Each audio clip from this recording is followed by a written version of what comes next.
to believe. Chakaita kuti mutumwa pomwaji waAfrica tine kuits believe in his faith. Afirwa avanherera asarwa namai bedzi. Baba pasisina. Akaenda achinonamata achiti iwe Mwari, he took it literally. Akavati mwana mudiki. Akati inini Mwari baba makadi.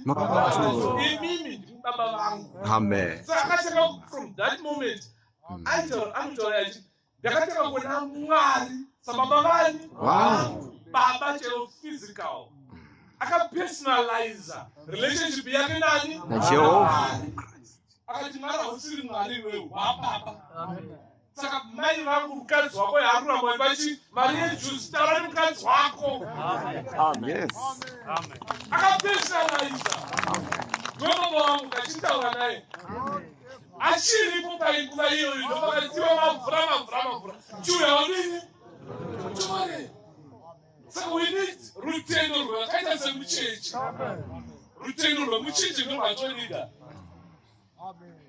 Rusina logic, rusina reasoning. Real oblivious.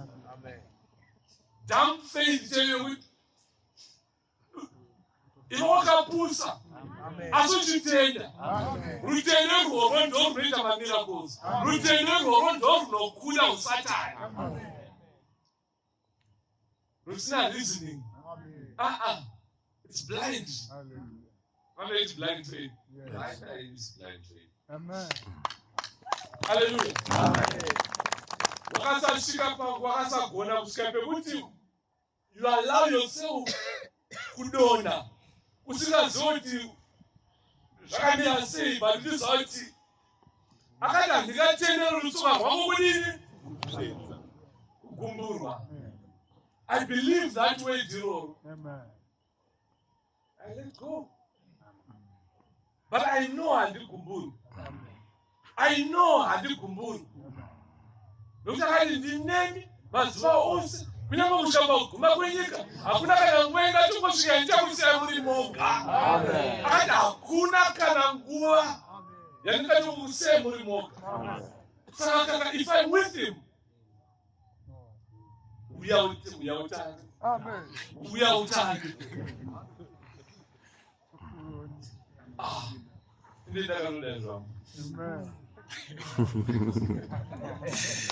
Amen. Hallelujah. Amen. Yes.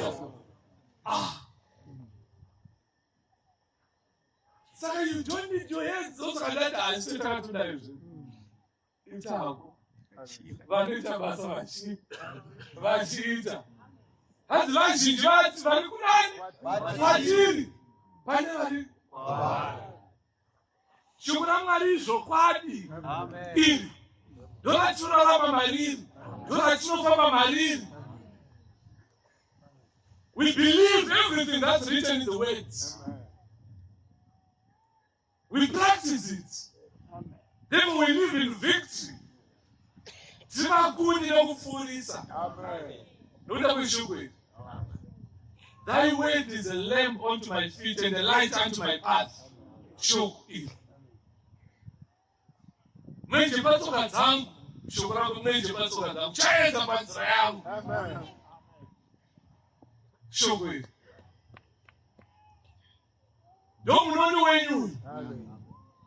Ndosimba renyu iri. Hallelujah. Kana uchitenda kwariri. Kana uchifamba zvoreva chii? Shoko. Walk circumspectly, not as fools. Minding for the times are evil. Vakarine shoko. Nekutenda kuna Jesu. Nothing can stand before you. Amen. You don't need to doubt or fear. Amen. Hallelujah. Amen. Hallelujah. Amen. Famba imari garai maari. Iyano kuchengeta iyano kufudza. Amen. Mabataka. Amen. Hallelujah. Amen.